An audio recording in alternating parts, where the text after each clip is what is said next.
So let's check the facts. 2019, there is a million bloggers around, and you're probably not gonna make any money, and you're gonna be lucky if your mom sees you. So is there any reasons at all, like you might want to start a blog in 2019? Why would anyone want to do it, right? Well, sure, if you're in for the money, you're probably gonna have a rough time. Unless you're absolutely beautiful, perfect, you know, and then you have a lot of connections, and then you have you're still gonna have problems, you know. There is like, all the content's been done, and the popular trends are just stupid, so if you want to talk about something more interesting, your chances are really, really bad.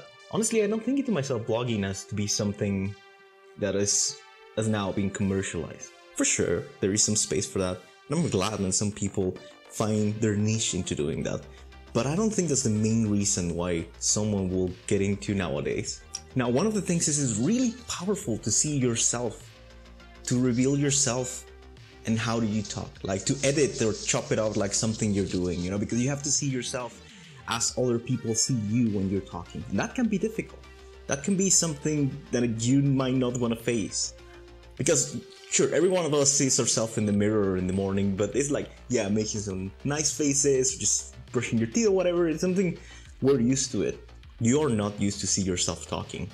Like, you are not to see yourself making mistakes, trying to talk and not being able to, like, making your own ideas. That is something weird. Talking to a camera, that's itself weird, you know? Talking to some, like, an animate object, like just standing in there. That is a very weird concept. Not to have a face on one, not to have a reaction from anyone.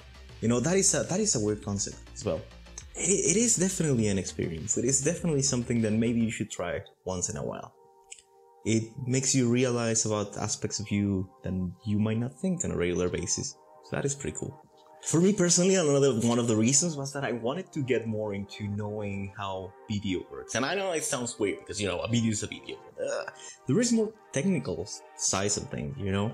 Like, you want to know about frame rates and codecs and compatibility, and maybe one day if I become good, I'll try to get into special effects and to create some other stuff. Like, I think for a lot of people, the concept of creating something is very compelling. It is for me. Like, the fact that you can start with nothing and end up with something, that is like the biggest human thing you can ever think of. Like, that is so human, and I love it. And sure, you gotta start with something weird, like a video blog in the middle of your living room to get to something bigger, you know? Maybe one day I can do cinematography. Maybe I can be something really good at it. But after all, I think the most compelling fact is to share your ideas. Sure, there might not be a lot of people to want to see your ideas or to want to hear about it, but for sure there is some. Like, I know at least my mom will watch my videos. Because she's always telling me, like, I should talk to her more, but sometimes I don't know what to tell when I'm calling her on the phone.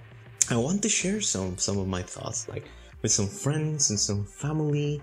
And it's hard sometimes when you're having a conversation because, like, with this little monologue that I'm having here, I can have all the time in the world. I can take a fucking hour to explain one of my points, and I never not make any sense at the end, you know? But you still have to sit through it to see if it pays off or not. But that's your choice.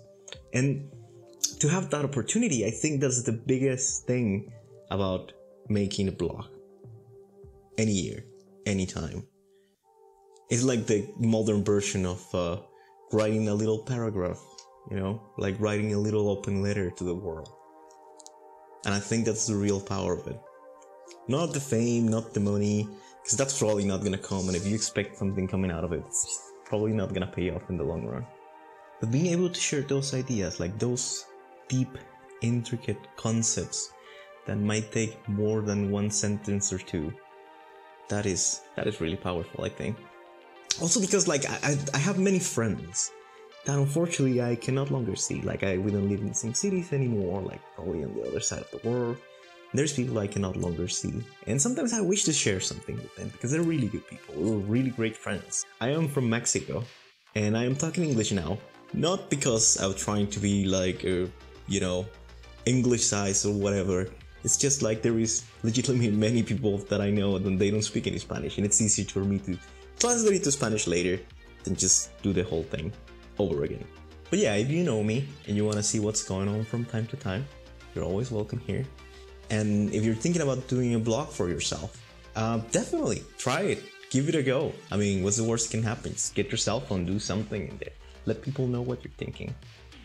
For me, like many of the people I know, I love to know what you're thinking, you know? Like those deep, interesting thoughts. Even if do not agree with them, you know? It's good. Like humans like to share. And in this world where we live now, where we're more interconnected by the computers and stuff like that, and a little bit less by the physical world because we might be like miles and miles away, I think it's a good compromise. So yeah, you'll be seeing me around here. I'm glad you're watching my ugly face, and I'll be seeing you around here. So ciao ciao, till next time.